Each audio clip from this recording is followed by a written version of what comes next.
o estandarte desta igreja, levantemos sem temor.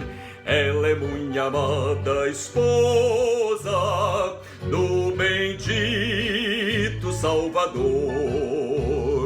É Jesus o comandante verdadeiro que a conduz.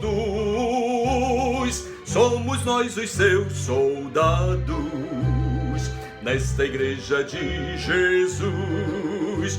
Resolutos avançai, trabalhando por Jesus. O estandarte levantai, espalhando a sua luz.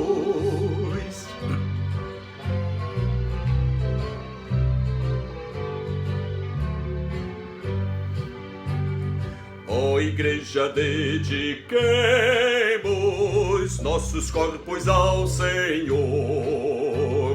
Não devemos ser escravos do sagaz enganador.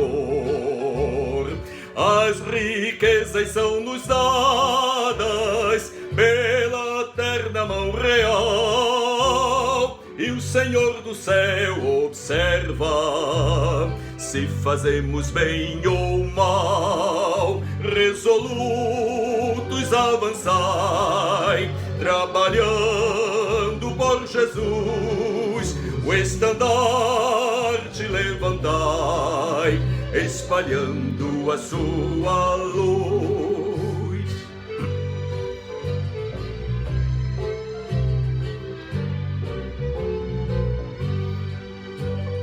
Graça e glória te pertencem, ó esposa do Senhor. Sê então um instrumento de salvar o pecador, pois até os fins do mundo Cristo mesmo reinará, e o domínio do Evangelho toda a terra abrangerá. Resolutos avançai, trabalhando por Jesus. O estandarte levantai, espalhando a sua luz.